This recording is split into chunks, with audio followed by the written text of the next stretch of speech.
So let's get straight into this video, and we'll start off with push-ups, because this is an exercise that you're going to find too easy pretty quickly after you start training calisthenics.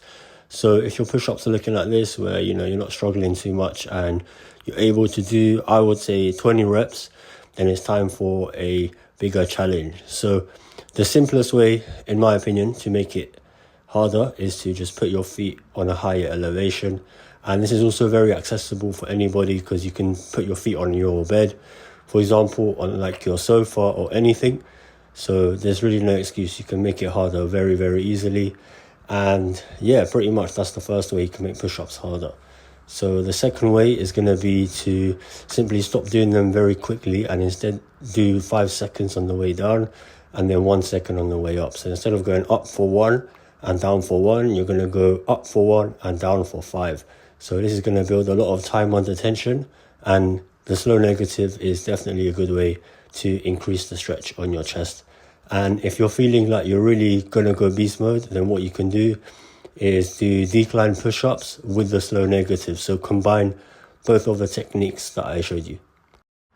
Next up, let's move on to a classic exercise, which is pull-ups. So this is going to work your back and biceps, and it's basically the other basic movement apart from push-ups. And the way you want to make this harder is simply by going down slow for about 3 seconds, I would say, because 5 seconds might be a bit too hard initially. So 3 seconds on the way down and then pull up, same speed as usual.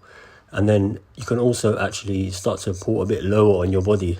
And that's another very simple way to use exactly the same bar and exactly the same grip, but make it a lot harder. So aim to pull to your lower chest, so where your upper abs and your lower chest meet.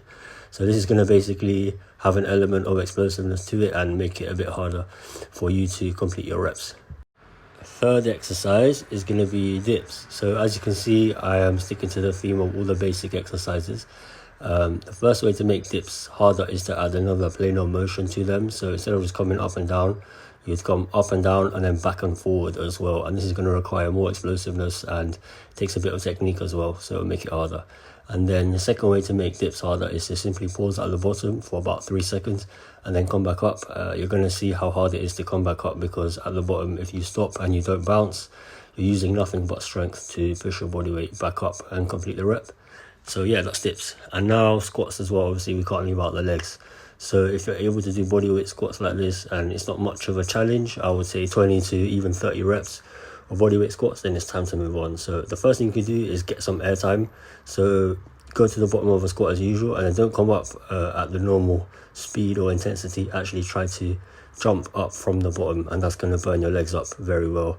And then the second way to make squats harder is quite easy. You just do a single leg squat. It's a bit of a lazy way to make it harder, but with the legs it's a bit harder. So yeah, if you enjoyed, subscribe and stay on the lookout for more videos.